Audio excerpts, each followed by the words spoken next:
my werewolf, I'm like pregnant with the werewolf's child or like something. And I'm like, what am I watching? Like, what is this? And the production company is usually Chinese, and it's like these roles. It's like Mr. CEO, assistant. So I'm so ashamed of this. No, I am so ashamed of this because I have been on a production of one of this show. really? And Oh my God, what was it like? I want to know everything. if now your agent says, "Oh, it's a very good vertical short show that's casting, and you fit the role," I think I. It's so hard. This is a really good question. All of your questions are good questions. So deep. This conversation deserves a podcast, man. Yeah, it is. OK， 又是一天芝加哥美丽的早晨。今天是要去市中心见一个很有意思的朋友。哇，今天这个气温真的是梦回冬天呢。芝加哥给人的感觉就是，只要没有太阳，就会特别特别冷。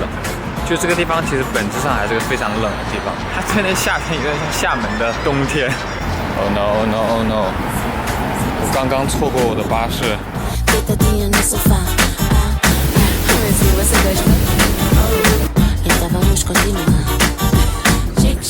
Shake your booty, señorita. Shake, shake, shake. Hop on the rhythm, let me ride. Shake, shake, shake. Shake your bubble to the beat.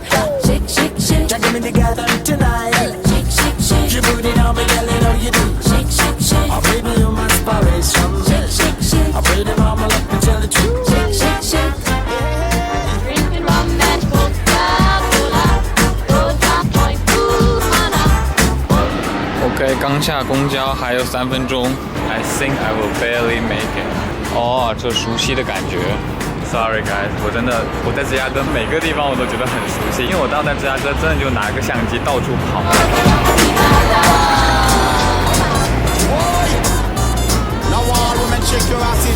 The native food 就在那个街角。哇哦！欢迎大家感受一下来自芝加哥市中心的压迫感，这就是 Gotham City。这就是电影当中的哥谭市的原型。哦天哪，这压迫感太强了。OK， 我已经到了。结果坏消息，我的小黑卡快没电了，我们可能又要抱这台街机自拍了。为什么我老干这样的事情 ？OK， there she is. Hi, what's up, Anna? I assume you don't mind me filming, so I'll just okay. Good to see you. Oh, that's so American. Yeah. Are you not a hugger? Have you been here before? And this place is not too far from where you live, right? No, it's only like a. So this is what I ordered. Okay, this is what Anna ordered. Oh.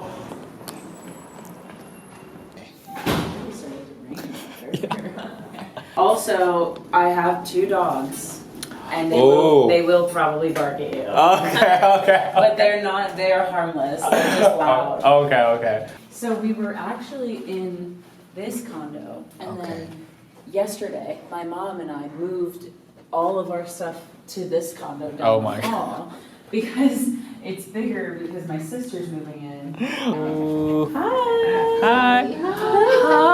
Nice to meet you. Hello. Oh. Okay. I'm so sorry to bother you. I'm so sorry. Okay. Oh, okay. You're absolutely welcome, but as Anna has probably told you, we just moved everything over. Oh, I'm totally fine. Ria, this is my mom. Hi. Me too. Real. I'm sorry my hands are cold. I'm sorry. So this one is Winnie? Winnie and Kirby. Kirby. Yeah. Hello there, cutie. Hey. She's a good girl. Hello. Yeah. Come. Say hi. Get to know me. It's So okay. yes, she was a rescue. okay. So she was at. It's okay. Wow. It's such a nice apartment. Wow, look at this view. Anna and I, we can just sit like here. Okay. I'm pretty sure we don't need to do that much. I think the frame looks pretty clean now. And you know what? I live just over there. Yeah? The 2 East 8th Street, 777 South State. It was student housing. It was.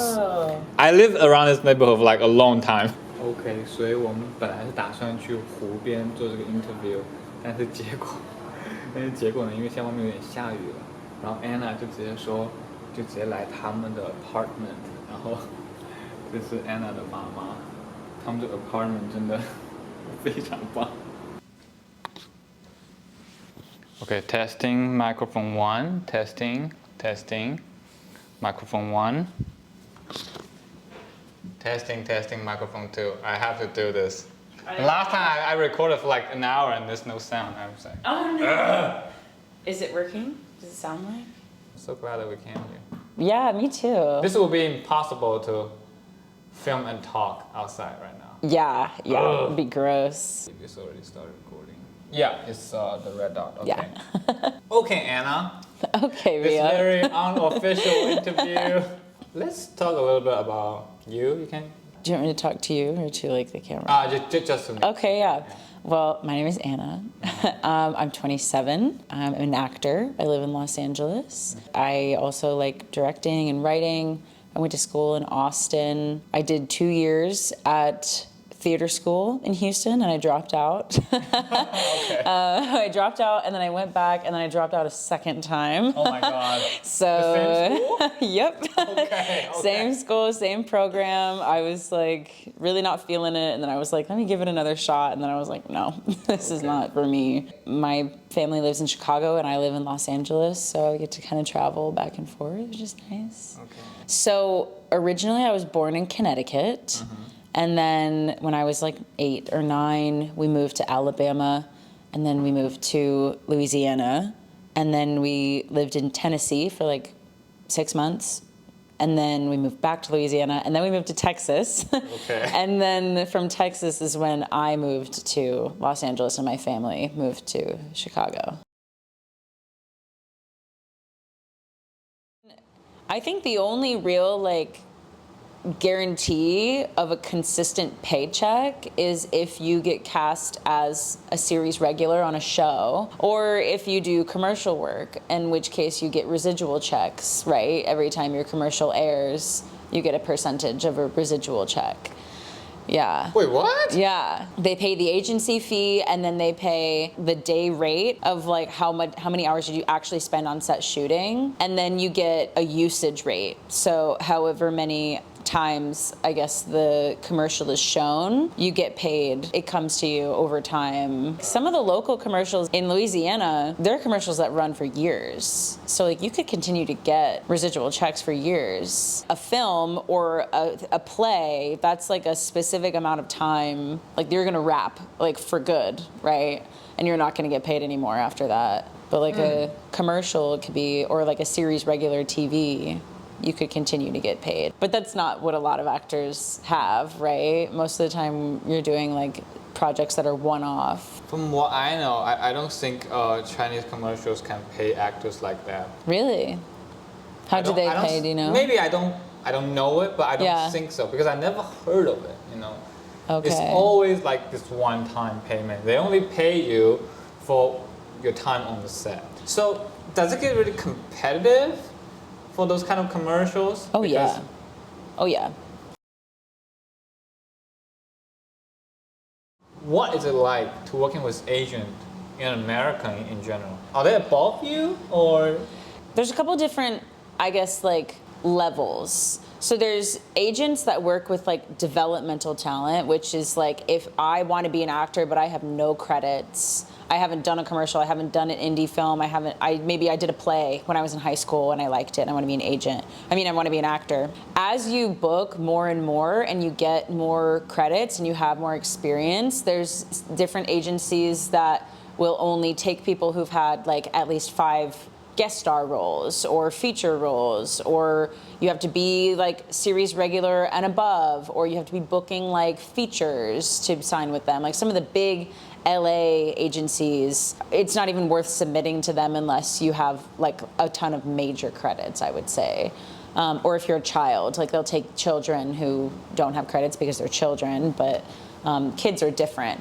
The agent is totally different from your manager. I guess there are management companies that also work with like developmental talent. So people who are really green, don't have a lot of credits, or there's managers that work with more experienced and seasoned talent, they would call it. You have a ton of credits on your resume. But your manager is the person that's like, what kind of shows can you really excel in? Maybe it's comedy, maybe it's improv. Okay, let's get you in an improv class. Let's find like an improv coach or like an acting coach that you can work with. They're more communicating with you and like guiding your career in the direction that you want it to go in. Manager can get you auditions. Probably not going to get you as many auditions as an agent would, but they would go in front of a casting director and say, this is my talent, she's really good, she really wants to do work like this, like I've seen her do it at this class or this showcase or whatever, we have tapes, like I can show you, and they will advocate for the actor. So it's a little bit different. So do you mean you can also sign up with a manager or? Yeah, so it's separate. So like I have an agent right now, I don't have a manager. There are managers that I could reach out to work with. You would also have to sign a contract with them. And their fee is different, right? Their fee. Yeah, so I think agents will take a 20% fee if you are non-union. And then once you go union, I think it bumps down to 10. Okay. I think managers, it might be like 10 or 15. So Wait, what? I assume like manager, since he's doing more of the work, he might get like more. I don't know. I mean, I think from what I've heard about the managers that I have like interacted with, or I know people who have managers, it's around the same as an agent. It might depend on your contract, but yeah. Okay. Yeah. Can you get both like at the same time? Yeah. Oh, okay. Yeah, you can. You do sign a contract that you have to renew every year. So that makes sense a lot because Yeah. I don't think we sign contract with agents. Oh, really? Because funny enough, I have agency that represents me Really? in China, but I don't do that regularly. I got pulled into some commercials sometimes. Oh, okay. When they need a specific look. Yeah, yeah. Did you like it? Okay, Well, right. some of them are pretty fun. Yeah. But some of them, like for commercials, I'll just like do some poses. Yeah, they can be a little silly because you're kind of like, you're being like performative. You're like, toothpaste, you know, like nobody really does that. Like, I love brushing my teeth so much. Like, but you never signed a contract with someone. Okay, that's interesting. That's why I say it's a little awkward. I feel like in China, people do things not follow very objective rules. It's all about this very abstract human connections. And it almost feels like sometimes written rules and contract does not apply unless you guys have good relationship. In a very bad situation, people be like, well, I mean, if you want, you can sue me. I know you're not gonna. Okay. Because, you know, a lawyer are expensive anyway. It takes a long time, yeah. I think so they're focused on making a human connection it's more versus about like getting connection. into a legally binding contract. Yes. Interesting. I'm going to share something very weird that happens on one of my actor friends. Agency does not let you know how many percentage they charge. He found this out in a very bad way. He often think, oh, I am like around like, like $500 a day maybe. And then he later found out his agency raised his price to the production company. Whoa. But did not pay him more. They just kept the rest of it. Whoa. That's crazy. I don't think that's legal here. I don't think you could do that. That's not legal in China, but Oh, so they were breaking the law. but that is what I'm talking about.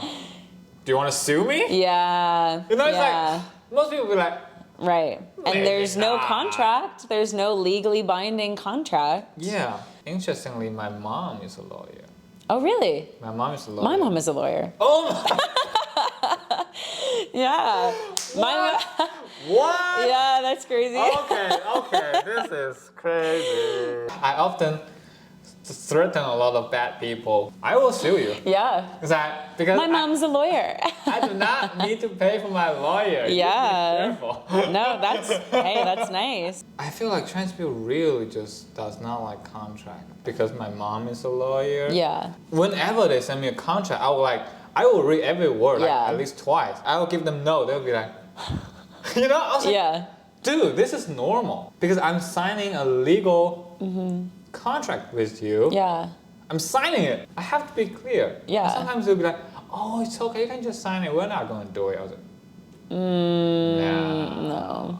That is why I think film production in general does not run very well in China because film production is such a multitasking, multi-aspect production Yeah. involved in so many departments. And if you're not following rules, how can you run this machine?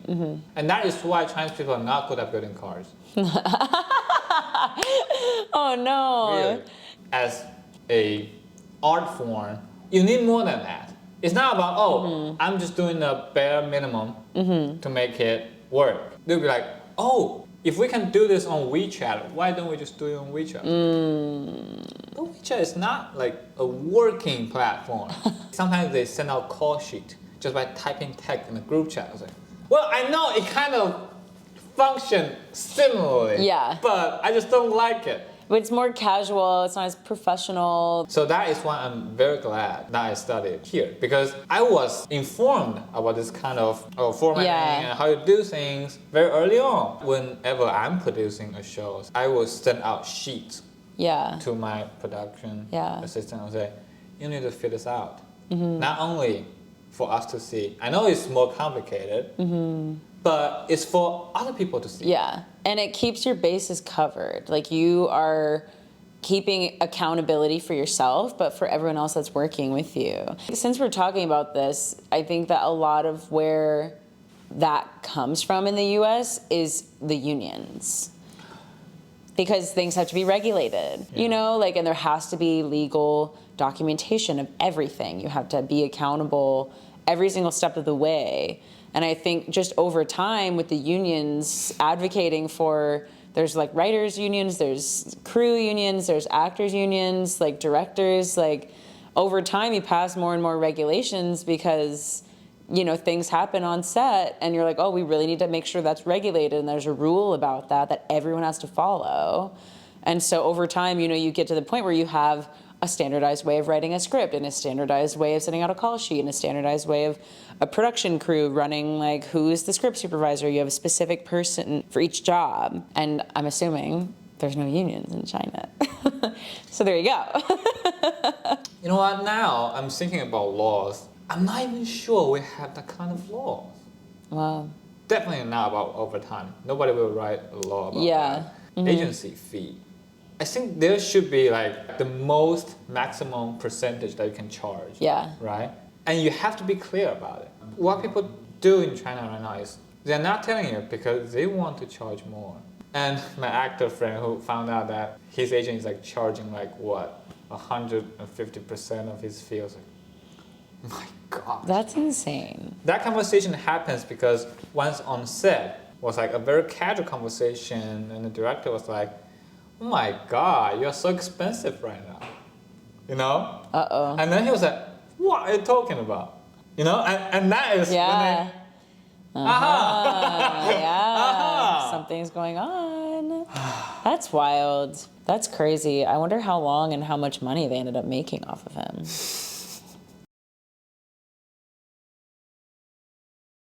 Let's say very unsettling or very unpopular discussion. Some actors, men or women, Yeah. you know, has to do some certain kind of thing, you know, sometimes maybe even sleep with someone to get a job. Do you see that in So- American industry? I don't think that that is so common anymore. I think was probably very much so a thing with like old Hollywood is, you know, like if you hear stories about people who've come out and said that like, yeah, this director like gave more screen time or attention to the people on set who would, you know, do X, Y, Z with him whenever. But I don't think that's very common anymore. Okay, that's good to hear. Yeah, I do think what is still nepotism piece definitely is still a thing. And actually, I think it's happening a lot more now. Because I feel like a lot of shows or movies you see somebody's daughter or somebody's son or somebody's niece, and that because we as a society pay so much attention to celebrities and their families. So yeah, I do think like nepotism is still a thing, and I think like Ethan Hawke and Uma Thurman's daughter, she's been in the Stranger Things TV show. I don't think I saw her in anything before that, and now she's in Wes Anderson movies, and it's like, she just kind of jumped the line, I guess, you know, as an actor because of the connections. So like that stuff does happen. Well, that I can kind of understand. I'm not saying that's a good thing, but I'm saying that's more understandable. And I've actually met one of the girls, and she can just get cast into some very big director's show. Some of the most famous director's show in China. Wow. And I personally know her. Yeah. And she's such a bad actor. Oh no! I hope she's not watching this. You can clearly tell she's in the crew because of connection. Mm-hmm. I can clearly tell. Yeah. I guarantee you're not the only one who feels that way. Yeah. China has so many stories to tell, our culture, our history. Yeah. Now Hollywood is like lacking a lot of ideas. Yeah. And China is like lacking this film industry. I was like, yeah. Oh, what if we can combine these two? Yeah. It'll be perfect. That is why China has a rising animation industry right now. Because animation is, you know, not that much complicated. Right. You don't have to work with too many people. And stuff. Yeah. So they actually made, I would say, 2 or 3 pretty good animation recently. Wow. I was That's like, awesome. okay, this is pretty good. But live action, I would say we still have a long way to go. And that is when we, I think, smoothly move on to TikTok. Yeah. And this kind That's of what I was just gonna say. That this format, like YouTube and TikTok especially, because people's attention spans are just so much shorter. There's so much money to be made. I feel like every time I watch a new show, there's someone from TikTok on the show. The last successful example that I knew was Jordan Peele. Oh, Peele. Oh, Peele. Jordan Peele. Okay. Yeah. And they are still making YouTube videos. Yeah. Which is like, thank God, because they're so funny. But that's like, I mean, I saw an interview with like Tina Fey and Amy Poehler asking them like, what were you doing when you were 20 and what would you be doing today differently? And they were like, well, when I was 20, I was doing stand-up, you know, and I was signing up for open mic and I was just trying to get in front of people. But if I was 20 years old today, I would be making TikToks and I would be making Instagram reels and I'd be doing like sketch, like short form sketch stuff like on these platforms because that's where everybody's watching. I still see this gap between Chinese TikTok and our production right now. What's it like in?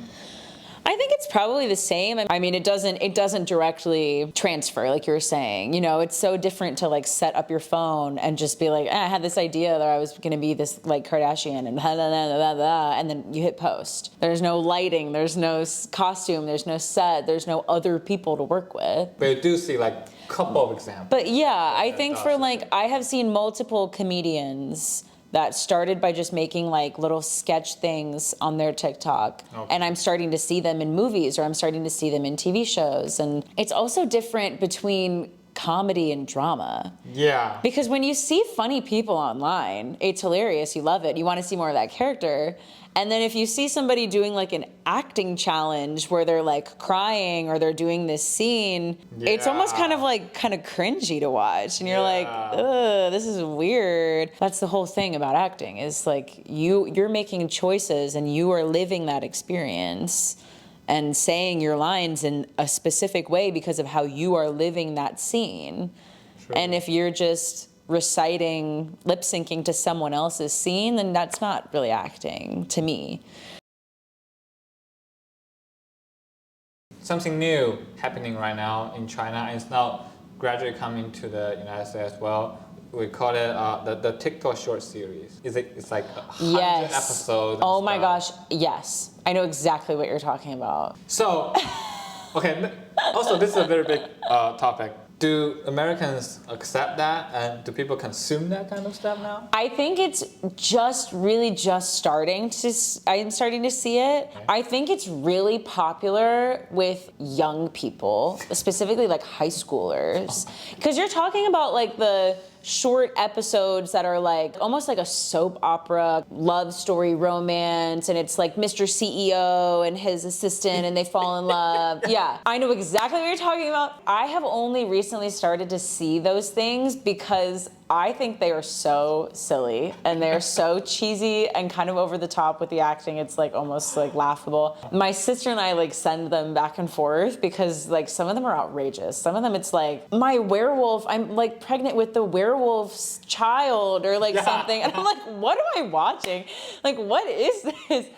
Okay, I have so many thoughts about these things. First of all, I do think that like there obviously is an audience for it. I think it's mostly young people, like high school, early college. I don't know how big it is in China, but I could see it getting bigger here. From an acting perspective, 90% of the auditions that are coming in are for shows like that. It has completely taken over Actors Access. If you go online and you look at non-union shows that like anyone could submit to, the public breakdowns, almost all of them are these vertical shorts. They call them vertical shorts. And the production company is usually Chinese. And it's like these roles, it's like Mr. CEO, assistant, or werewolf, whatever. And so... I'm so ashamed of this. No.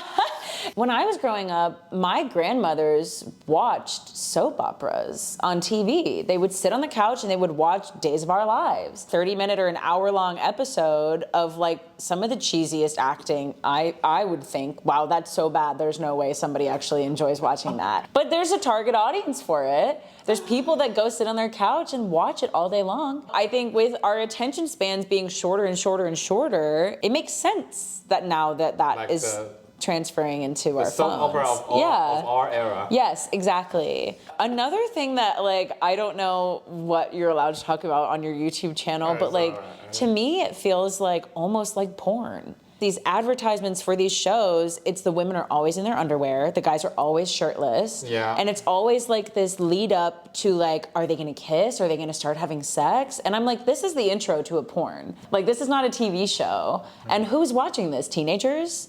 Children in like middle school? Like, is that who you're targeting these shows for? Not all of them are like that, obviously, but a lot of the ones that I see, I'm like, this is like so crazy that this is even allowed to be an advertisement on a platform that has so many young people. And like, that's what they're gonna grow up with as like their shows that they're watching. Like, that's so, it just doesn't feel like appropriate. Yeah. And it makes me wonder like what that does, you know, to their brain, which I feel like I sound so old saying that, but like, I don't know. I didn't have commercials like that when I was growing up. If they have like rating for those shows. Yeah. If you're only showing this to adults, maybe I'm fine with it. Yeah. I think what people complain a lot about TikTok as a platform and its content is what it does to teenagers. I have been teaching in high school. Yeah. I can definitely see those effects. Yeah. Like people are like so crazy right now. It's like, what are you talking about? It's like, we don't even talk about that in college. Where do you learn this stuff? Not from the live Right. internet. It's from the internet. Yeah. So I am so ashamed of this because I have been on a production of one of this show. Really? And oh my God, what was it like? I want to know everything. I'm so intrigued by these shows because I'm literally like I told you, I'm like, who is watching this? Who is making these? the first one that I was a DP for it generally shocked my mind a little bit. The plot is like, oh my God, what? Yeah. It's like most of them right now, they just have like the bare minimum numbers of people can run this. But the actors that they pick are all very good. The show that I've been on, the investor also showed up because she invested on the show. She wants to be a lot of handsome guys. Yeah. Okay. You know? Yeah. And then like the main character is like one little girl. Yeah. And then like 2 or 3 And there's like a handsome bunch of guys. handsome guys. Yeah. And those guys are really handsome. Okay. Yeah. We were shooting like what, 15 hours a day, and they do not pay that much. They probably pay the actors just fine. Yeah. But they do not pay the crew. Well, yeah, that's the thing that I've noticed. I'm seeing these auditions and I'm like, who is auditioning for this? There's no way that any actor is like, I don't know, self-respecting would audition for something like that. Like, they can't pay that much. I know a guy who signed on to do 7 pictures with them. So 7 different shows of those. And he got paid so well. He took his girlfriend to Hawaii on like a vacation, and they were both actors. So like, you know that they weren't really making much before. It's just they must pay them so well. Like the first 2 days, me and my partner, because they need like 2 cinematographers on set. Okay. We were like, what is this? You know? Oh no. And then like the 4th day, I was like, yeah, let's go. Yeah, you're getting into it, yeah. Other than that, but it was okay because we have crew and stuff. Yeah. Just making a scene out of it. Hello, Kirby. What are you doing up there? You know, I want to be on this You show. want to be on the show? What's up? He doesn't do this. Hello, Kirby. Hey, don't jump down. You'll hurt yourself. Sorry. Do you want me to get him down? No. He doesn't normally jump up here. I don't know what he's just hanging I out. want some attention. Yeah. Okay. The second production crew that I went to, you will feel like it's a Hollywood movie. Whoa. It's like you got everything. So you see? Oh my gosh. It's like full production. Oh my gosh, yeah. The director is there. Yeah. It's crazy. And then they just have like this monitor that they can Whoa. show all 3 cameras. They have 3 cameras. Wow. So is this like something that you would be interested in doing more of? Only for the money, if they pay Yeah. well. But no. I mean, when it comes to if I want to do it, I'm a little bit unsure of it because Yeah. I study like film Yeah. production. It's like a very traditional. Yeah. And we have treatment and beachy. It's like, oh, it's formatted for like a 2 hours Yeah. content. And we learn the rhythm of that. And now this is like, okay, it's challenging because it's a new thing. I have seen people who use this platform very well. Yeah. A channel that I know who talks about a lot of literature and Chinese history and culture. Their video is like 10 minutes long each. Wow. And they have so many followers. Wow, I did not know this could work. Yeah. Before I was like, no, TikTok is like Yeah. below me. Yeah. You know, it's like I'm not gonna do it. But now I'm a little bit conflicted now. It's like, okay, if you do something really good, this is just a platform. So I think I would do it if a good content. Right. Or For the right maybe- project. Yeah, maybe I started a project Yeah. that I think is also dramatic, Yeah. but good. Yeah. Then I will be interested in it. In conclusion, I'm willing to change, Yeah. but in the right way. Yeah. Changing the form and techniques are easy. Yeah. That I can accept. But changing my value is Yeah. hard, and I'm kind of unwilling to. Yeah. Well, and that's good because that is where the art stays. Yeah. Art. A lot of Chinese ancestors who are very famous often talk about, learning is a lifetime process that will never Yeah. end. It's like this world is forever changing, and it will only change faster. You have to adapt to it in order to survive, Right. but at the same time, not that the world changed you. It's just very hard. Yeah, it is Very hard. hard. I know. By the time we get adjusted to vertical content, people are going to be watching shows on their glasses. You know, it's like those Ray-Ban Meta glasses. Oh, I forgot about that. And then it's like, Okay. how do we make a TV show that can just be projected in front of someone's eyes on a my pair of glasses? God. You know? They say, like, if you don't capture the attention of your audience within like the first 2 seconds of a video, they're going to swipe. Yeah. And that's Yeah, I've heard insane. that. It's I've like heard that. what do you mean 2 seconds? Like, that's crazy. Especially if your project is 15, 20 minutes long. So, where do you see yourself, like, in 5 years? You know, this is a really good question.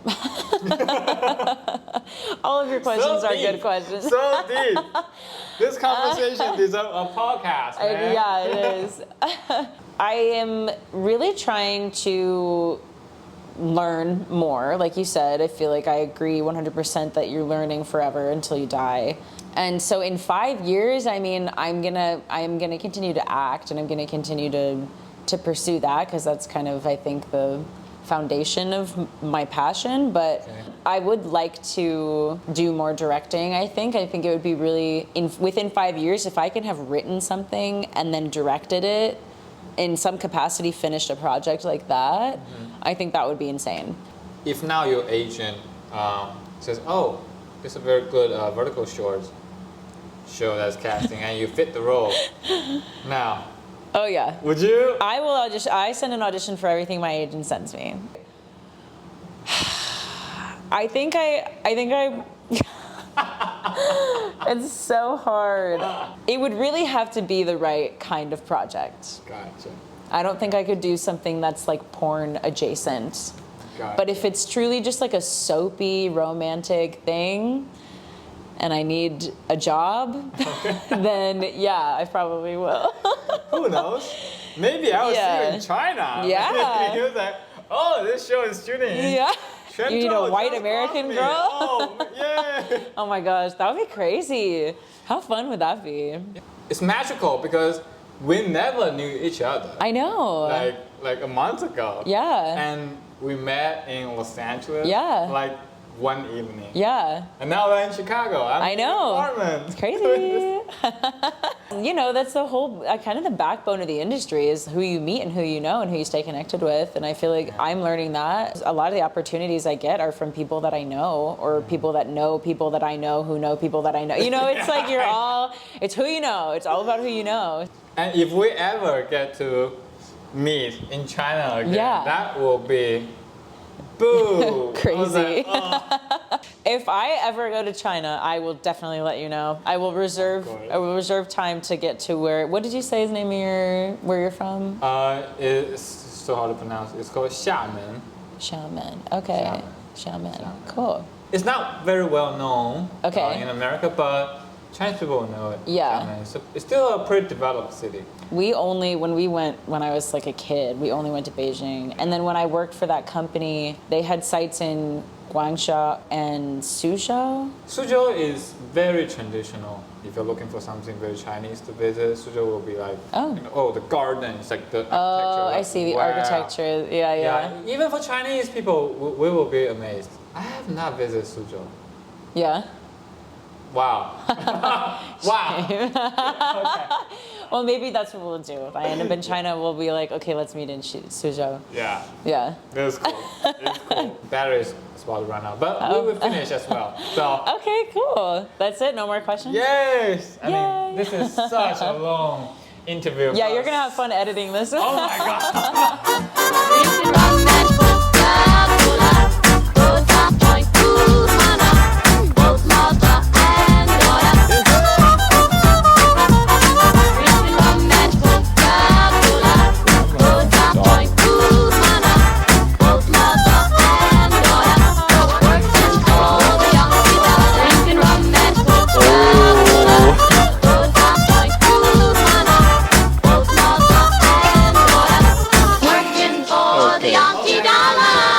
Okay, let me do it. And go.